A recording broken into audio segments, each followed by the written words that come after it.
Morning. మీరు చూస్తున్నది public TV. ఎన్నికల విషయంలో ప్రజల ఒపీనియన్స్ ఎలా ఉన్నాయో తెలుసుకుందాం రండి. ఇక్కడ ఒక అమ్మ ఉంది, అమ్మ దగ్గరికి వెళ్దాం. అమ్మ.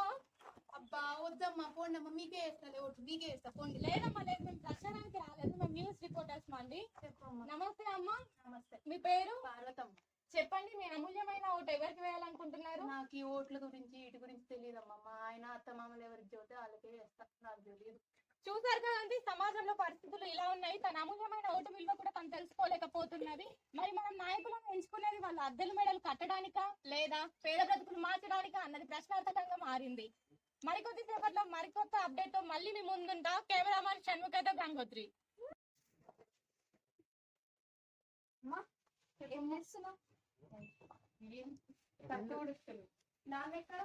ఆయన చెట్టు కింద పేపర్ చదువుతున్నాడు. సరే. మే 13 నుంచి మొదలవుతున్న ఓటింగ్ ప్రక్రియలు.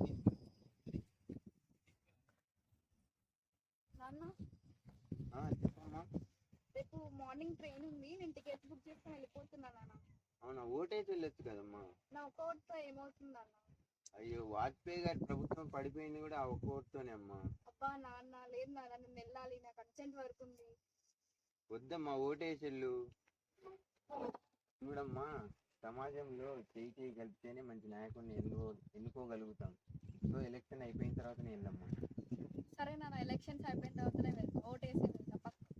మన ఓటు మన హక్కు.